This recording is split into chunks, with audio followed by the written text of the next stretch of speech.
বাবু, কি অবস্থা বাবু? বাবু, দিনকাল কেমন যায় সবার? ভালো যায়নি?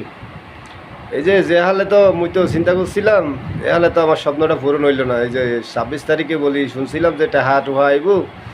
আমি তো ট্যাঙ্ক দুনোটা ওই আসমানের দিকে দিয়ে সিট থেকে উইয়া রয়েছিলাম টাকা আইবার লাগিয়া। আর টাহা দেখি তো আর আসে না। টাহা নাই। টাহা তো উড়া চলে গেছে গা, পাহা তো ওই অন্য দেশে চলে গেছে। যাক, তারপরে টেনশন টেনশন করি নাই, ইহালে টেনশন করার কিছু নাই।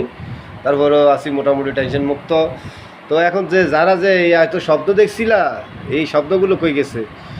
এই যে টাহা, এই কিছুক্ষণ আগে দেখিলাম যে একটা লাইভ দেখলাম যে ওই যে নায়ক আনন্তা জলিল আর কি বর্ষা নাহি ইয়া ওই যে মানুষ যারা শেয়ার করবো 15টা করে হেগো টাকা দেওয়া দিব ইয়া কইছিল। কই টাকা টোকা দিছে নি? হ্যাঁ, আর ইয়া টাকা টোকা তো দিচ্ছে না মোরে, আর কিতা কমু। আচ্ছা, যাই নিজেকে আশা করে আর লাভ নাই, নিজেকে আশা করে নিজেরাই একদিন কাল কাটাই গেলাই। আসি, আল্লাহ হাফেজ, দেখা হইব পুনরায় কোনো একদিন। আবার এটা আবার রাঙামাটির খাগড়াছড়ি যুদ্ধ মনে করো না, এটা কিন্তু বাস্তব কথা।